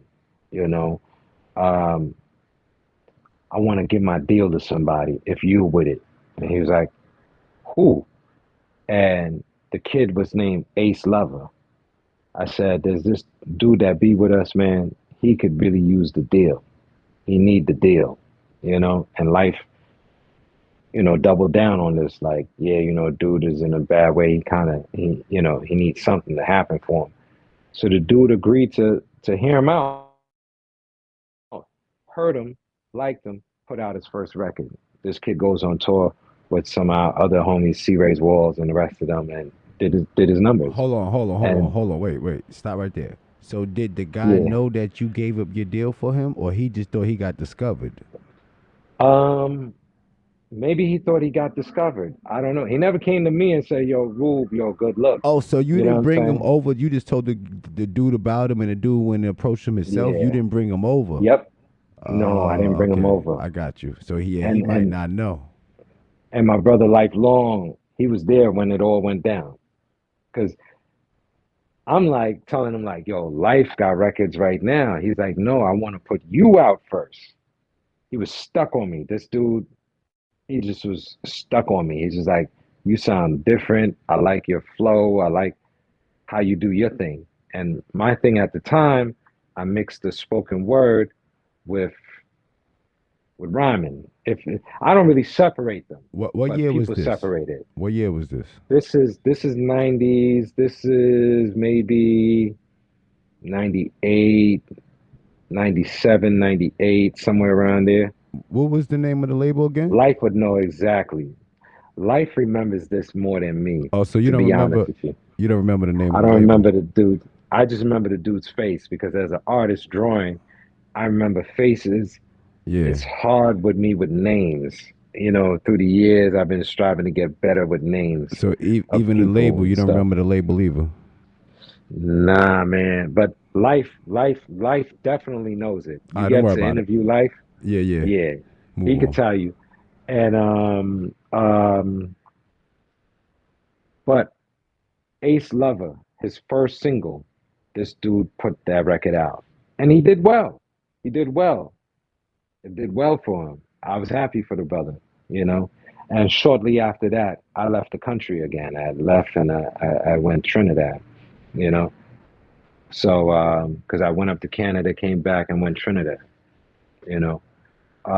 But he did his numbers, and he still rhymes today, to this day. My man Life had told me the other day that, yeah, Ace Lover still rhymes. So in a way, dude had to discover him, but dude found out about him through me because dude offered me the record deal, and I ended up giving it to him. And later on, because Ace Lover did that with him. I believe he even produced Poison Pen's first. Like he put out, not produced, but he put out Poison Pen's first single. I would have to ask Penn that, but I believe that same dude I'm telling you about put out Poison Pen's first single. So you and Poison Pen, y'all still talk today? If we see each other as love, that's my brother. Like that's my So brother. so you be watching battle rap and everything, right? Oh yeah, yeah, yeah, Okay, yeah. My okay. my my homie Gwitty was slapping dudes on there. That's my little homie. Mm, I know mm. Gwitty from when he was running around in his underwear. You know what I'm saying? Yeah, you gotta check the new one out. Daylight and Rum Nitty. Oh, that got to be mean Listen because to both of me. them get it. Listen to me, bro. Me and Battle, bro. Need to check that out. Like for real. But you might bug out when I tell you who's my favorite. Who that? Of course, I'm a support home team all day, so that's gonna be Gwitty all day. But outside of home team, um, bill collector, yo, Yo, bill let me tell collector. you. You know what's crazy? Ah, you're gonna think I'm bullshitting. I just was talking to Bill Collector at the pizza store the other day. oh, that's real. That's a fact. Oh, that's He live out here. He live out here in Reddit. I was over here going to the spot called Maria's, and I'm looking, and he's sitting at the light. I'm like, yo, is that about? And then I started building with him. We started building this shit for a little moment. Then he pushed off and shit. That's funny you said that. Oh yeah, yeah. Salute to my brother C, because C put me on to peep game with the battle rap thing, right? I've had quite a few street battles. Been in many ciphers from here to Canada, from here to Cincinnati, from here to California. Project Blowed, some of the dopest off the head MCs I've ever met. Um, was Project Blowed, California. Um, I battled all over the place. Like I told you in Trinidad, in the river, I battled a dude in the river. You know, Hold Um, on, wait. What you mean? In a actual uh, river? uh, In a river? yeah, yeah, absolutely, 100%. We Y'all would was be just up in the standing river in the from river 5 in the and morning, battle going rapping. at it, back and forth. Absolutely, 100%. He was And, nice too. and where was this happening at? In Trinidad, If- yeah, Go ahead, man. Go on, man. Go bro, ahead. the wildest place you will find an MC. Word, word. Yeah, that's And he could sing too. He could sing. He was nice. He was nice, but he was like he ran out of rhymes, and and I told him I go off the head, and he was going off the head too at a point, but he started running written raps, and I didn't care. I just kept going and going because I'm listening to him. I'm flipping his bars on him.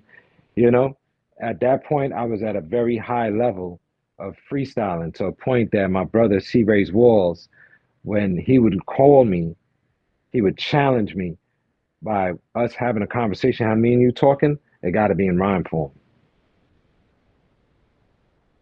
That's how C. Ray's Walls will call me and start. He's talking to me, greeting and everything, telling me everything he got to tell me, but it's in rhyme form, and I got to do the same. And that's how we used to communicate on the phone. You know, so I tell anybody, I could teach anybody to become an author, and we have done that actually. We had sisters around us that never rapped a day in their life, none of that, and became freestylers because they're around us so long and we're just doing it religiously. My brother used to wake me up freestyling. I'll walk in his room freestyling. Name of our group is Freestylians because the art of freestyle, we just love it, and whether, and it's not to say that we think we the dopest, is that I tell you this, nobody love it more than how we love it, you know, and that's how it's always been for us. We humble people. We ain't gonna sit here. I mean, when we get on a mic and we battling, we gonna definitely be the best we can be and the best out there. You're gonna have to prove to us that you're better than us, but we're not ego tripping and acting like artists that I've met from here to the West Coast. You got some people, bro, they think they shit don't stink, and it's just like, yo, bro, you're not really that good. You all right, you know? Um, I freestyle with Supernat many times. Supernatural, that's my boy. Um, I've met a lot of artists, bro, just because I'm willing to jump out on a cold day, a hot day, it don't matter. When I'm cold, I know if I just keep rhyming, I'm gonna get to that point where I'm gonna just go off, you know. Um, but going to the battle rap thing, right? So one of my brothers, passed on now. He came up around the same time with Poison Pen, AL Skills. That's another one of my brothers. He had a crew called House of Representatives at the time. Um, he used to freestyle in the same ciphers on Sixth Ave, between West Fort and Fat Beats with me in life. Put it this way, it was a time period. People see me or life, what's up with the cipher? What's up with the cipher? They automatically know we're setting the cipher off. It's not a question, you know. Dudes used to see heads and just start rhyming as they come into each other. We walking up the block and they just start rhyming immediately, and we going. You know what I'm saying? Just barring it up. Um, and Pumpkinhead.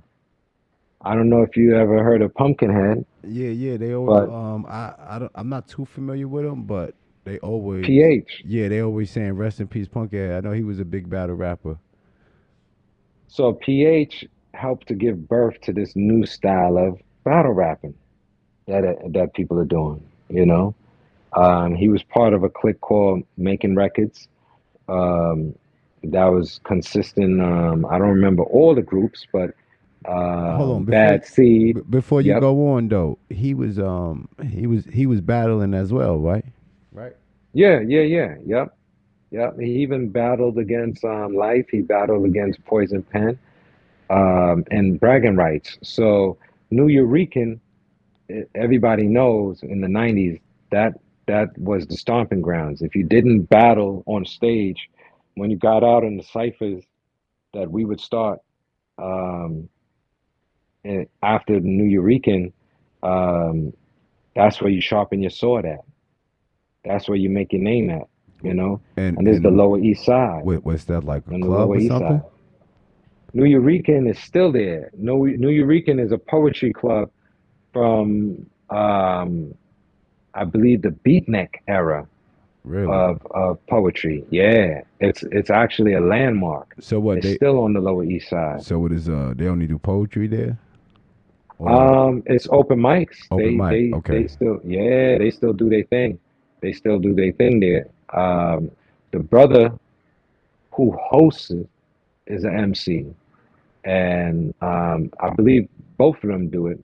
But Gaston, I believe, is the one out of the two brothers that's I could be wrong. I could be wrong. It might be the other brother, but regardless the fact, these two brothers, they have tons of film footage of a lot of those freestyles that I'm telling you about, those ciphers that I'm telling you about. And the ciphers, the cipher culture of Manhattan, me and Life definitely spearhead. Me, Life, and Decca, Poison Pen, AL Skills, um, Pumpkinhead. We definitely carried on that legacy in our era. The era before us was people's like my brother Luquantum Leap, um, um, Supernatural, Most Def, you know, these types of people. I don't know Quali. I know Quali came around. I started seeing Quali around our era, but I don't know if Quali. I know Quali, actually, maybe even Quali, because Quali was part of a group. He was actually, before he became a solo artist, and before he had Reflections Eternal with his DJ High tech. uh, High Tech, he was part of another group. There was a group called Dual Live, and that was Quali's original partner in rhyming. So maybe Quali was even around at that time too. You know what I'm saying? But there was another crew before our crew called Melanin 2000. MCs from the early years of the 90s will remember Melanin 2000. And this is what births your Boogie Monsters, your not Boogie Monsters, um, Bush Babies, your Bush Babies, Most Def, you know, and his whole group, Medina Green, um, The Quantum Leap, Enemy Grounds, you know, Supernatural, all these people. All right. So look. They're from the Melanin 2000 era freestyle ciphers in New York. So before we wrap this up, right? I need to Yeah. know your top five producers. Top five hip hop It producers. ain't got to be hip hop. It could just be Oh, top five producers. okay. Oh, fly. Um, hmm. I can't put it in a particular order. Ain't got to be in no, order. Put no put special order. Yeah. Okay. All right. So I gotta mention one of my brothers first. I gotta do home team. It's gonna be Lee Stone. Um, he produced records like Simon Says, My Block. You know, you could check his catalog. I call him the Dr. Dre of the East Coast. Um, Dr. Dre know what time it is because quick story, Dre was supposed to do a record for Foul Monch and had to put it on pause after he heard what Lee Stone did on there because Pharaoh didn't have the money to pay Dre, or wasn't going to pay Dre. I don't want to say his label didn't have the money. Maybe he didn't want to pay Yeah, that's for too one much of money Dre's out your A class budget, bro. beats. That's way Yeah, because Dre in your budget. Come on, bro. Dre does A, B, and C beats. That's how he rocks. So C being the cheapest beat, A being the highest, and Dre knew to shine on that record, he needed a class beat to be on Pharaoh's Oh, album. so Pharaoh was going to buy a C class beat, but when Dre heard the other producer on the album, Lee he Stone's production. yeah, he wanted to He's give like, him an A class beat, but he couldn't afford it, or he just didn't want to pay it out yeah, his budget. yeah. He was like, Okay. yo, who's your man? I can't put this on there with that. That's going to make me look bad, you know. So Hold Lee on, Stone, did he get on it? Did Dre end up making a beat for nah, it? So he never nah, made a beat for it. nah. Dre's not on that first album. What was Nope. the name of that first album? That's so Pharaoh's themes is always wars. Uh, I'm seeing the cover. That's the red cover. He's coming out the water with the candle, with the fire lit from the. Um. Oh man. It's cool, but what's the producer name again? Yeah. Lee what? Lee Stone. Lee Lee Stone. Stone. Okay, okay. Yeah. Yeah. Lee Stone. Lee Stone. Dynamite producer. He got a beat on my project. Definitely. I got one beat. Man. All right, well, so that's your Dynamite. out your Um. five, that's one. That's one. Uh, no disrespect to no other producer I'm called after this. Lee Stone is my number one. Lee Stone is my number one. I love Lee Stone production. Um, and the world hasn't even heard the best of Lee Stone yet. That's what's so crazy. Ah, man. Another producer. Well, Dr. Dre got to be there. Dre, Dre got to, well, I got to put EPMD because if it wasn't for EPMD, there wouldn't be no Dr. Dre. Hold up. EPMD, you mean they both made beats? Eric Sermon and Paris Yeah, Smith. I Yeah. know the group, but I mean Parrish Yeah. made beats too? Yeah. They Didn't even both know that. producers. Yeah, Hold they up, both so producers. they both produced on the first album? Yeah. Yeah. I didn't know that. I thought all that was Yeah. Eric Sherman. Most of it is Eric, but yeah, Paris Which Smith one did the did crossover? production. He was Paris was DJing. He was a But DJ as well. but which one of Um, them produced the crossover? that sound like Eric. That Yeah, sound like okay. Eric. Yeah, I Now, figured that. what I think happens with the team with them two, I think Eric knows the equipment and would do most of the production, but P would have his times where he's like, "Yo, we're gonna use these drums. We're gonna boom, boom, boom, do that, hook that up." You know, sometimes like Rakim. Um, Rakim is a producer. You know, Rakim's first set of albums, that's Rakim's production. Yeah, I X heard Clan, Brother stories Jay like is a that. producer. I heard stories like they'll bring like even Biz Markie, they'll bring their own records that they want to be sampled. Like, yo, listen, Yeah. sample that part right there here, and you know, Yes. I Yes. definitely heard those So, stories. so they're producers as well. Rakim may not have been working the equipment, but he sure enough put the records together. I A lot of people didn't know that Rakim was a DJ. I knew because his cousin Lamar, one day we up in the studio, and like I say, how I met Lamar was that I heard about him, and I used to ask him to rhyme for me, and he'd be like, "Yo, Shorty Rock, leave me alone, man." you know. Every time I see him, I'm like, "Yo, Lamar, what's up, man? Kick a rhyme for me."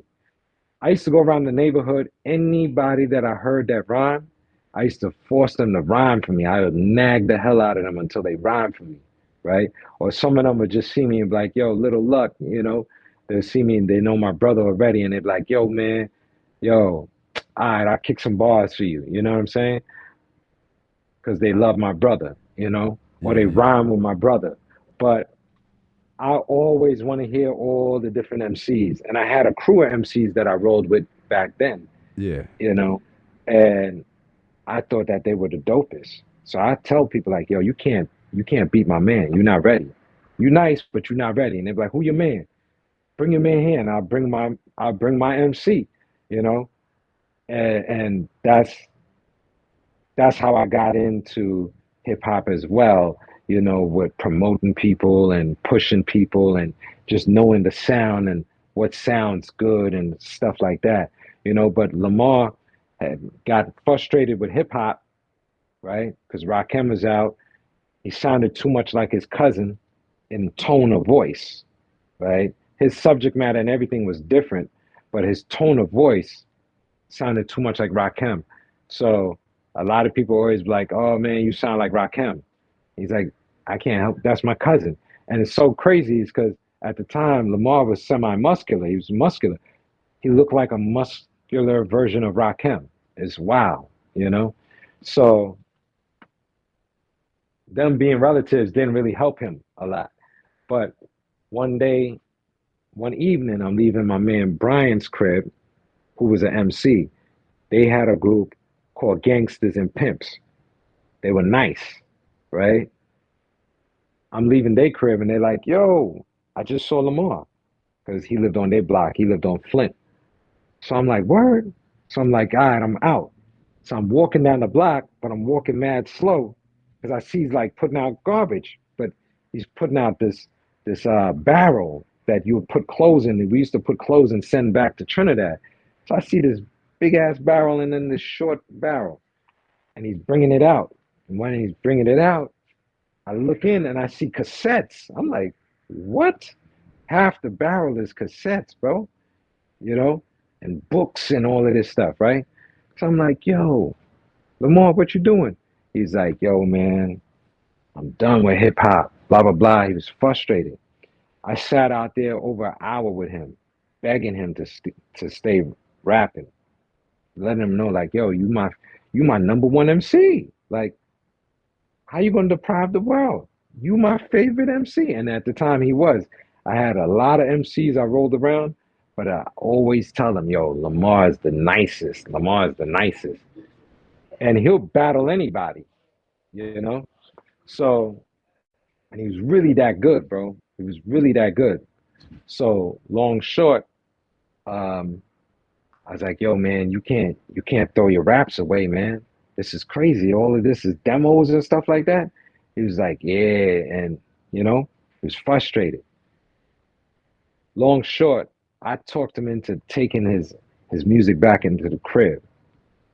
Months later, he goes and buy the ASR 10, moves out his mom's crib, buys a crib down on Brown. That became the studio. I brought him his first set of MCs, and we started making beats together. One night we sitting there and we just was fried. We made like 5 or 6 beats that day and we just was chilling. And he's like, yo, you remember that barrel you made me bring back in? I was like, yeah. He's like, I was going through it because I knew I had something you especially would want to hear. I'm like, word? He's like, yeah, check this. Goes, gets this cassette, plugs the cassette in, bro, starts playing. I'm hearing voices. And who it is? It's a young Lamar, Snake, and Rakim talking, right? And I'm listening to them conversating. I'm like, yo, that's Ra, son? He's like, yeah, that's Ra. But we're talking about like teenage Rakim, right? This is Okay. Kid Wiz Rakim.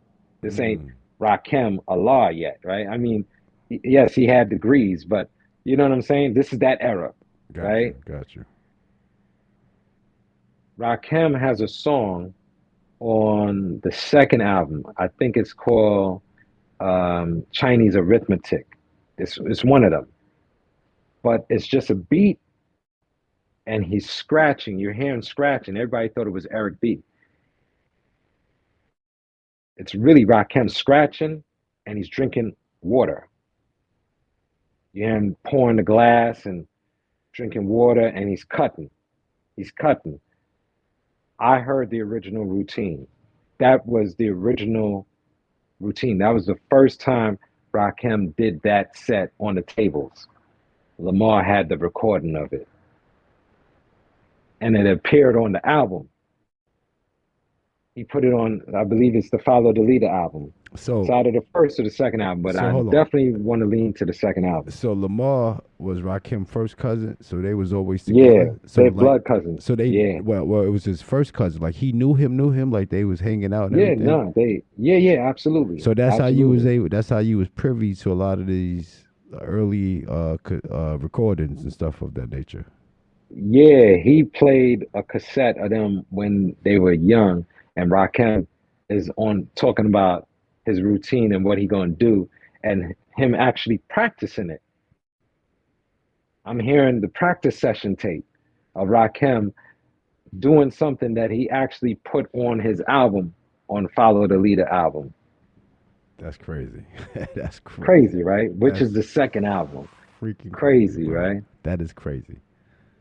And And the this is year I probably heard this, like this this is was probably what like months or years before they actually did the album.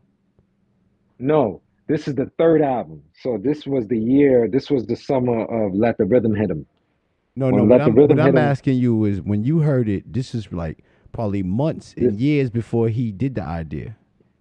no, Or no, no, no. okay, No, the idea was already out. okay. I got you. Got you. Got you. When I learned that Rakim made his own beats and Rakim was the DJ, was on the third album, was the Let the Rhythm Hit 'Em album. And and I told my brother, yo, Rakim is the DJ. He does all the scratching. And he was like, nah. I was like, yo, Lamar told me. And I heard the tape. I'm at Lamar's house listening to, I was so hyped. I told everybody in the hood, like, yo, Rakim is the DJ. Eric B don't scratch. That ain't Eric game. Eric is the money man. And I learned all about that through Lamar. Lamar is the one who put me on to how Rakim got signed. And then later on, years later, it's coming out in articles. Everything he told me verbatim. Hold on. Wait. Everything he So told me. Eric B was stunting, like he was Yeah, doing all Eric those B is just scratch. the money man. So he wasn't really the DJ. Nah, he's the businessman. Wow. Yeah, he's the businessman. Rakim is the talent. Rakim is the DJ, the producer, and the rapper. So being that Rakim influenced me a lot, I gotta put Rakim down as a producer as well. I have too many producers I learn from, but I have to put So Rakim there. that's your third pick, Rakim. So you I'll got take Rakim as my third pick. so all right. What's the first Um, one? It was Lee it's Lee Stone. Lee Stone, I Eric, got to put Dr. Dre there Dr. because Dre. Dr. Dre, for clarity of sound, Dr. Dre has the cleanest sound, and Dr. Dre does a collage method where he'll have electronic drums with live guitar, maybe, nephew playing on the guitar, you know, All right, um, so that's Lee, you know, Dr. Dre, big EPMD, sound, clean sound. and EPMD, that's four. Yeah, that's I three, gotta and say, then Rakim is four. Oh, you said yeah. no actual, no order, No special no order. No special order, special right? order. I can't. Okay. Um. So who's your Oh fifth one? man. Wow. It's too many, bro. Five is not enough. Oh man. Um. Hmm. Who would be a producer that I'll put there? Trying to think now. Who had the most influence or inspire me per se?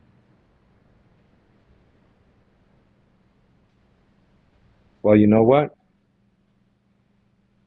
I could name another hip hop producer, but to show love to music, I gotta take it. I gotta take it out of there. Um, Prince. I gotta say Prince. Prince amazed me with his talent. You know, Prince is a writer. He's a producer. You know, he's amazing, man. Prince is amazing, bro. He's a genius. He's a genius. Um, I agree. I agree. yeah, yeah. I gotta put Prince there. I gotta put Prince. Um, there's so many producers. You know why? Because me just being who I am as a Gemini, and Geminis understand this. We pull from everywhere, bro. It's never one thing with us. We're pulling from everywhere. And anything with influence comes from all over the place, bro. I got inspired to make a beat one time, right? Where I took drums and I altered them. The whole entire beat was nothing but drums. And that was from me watching an old movie that I love called Tap. Gregory Hines did a movie called Tap, and um, his style was that he listened to the sounds of the city and it gave him the patterns to his style of tapping. And he would just hear a sound and tap it out, you know? And that was his technique. And that inspired me to say, yo, I'm gonna take a drum set and alter the sounds and make a beat with just that drum set. And I made a beat like that on the MPC on the 2000. Yeah, man. Yo, bro, listen. You incredible, bro.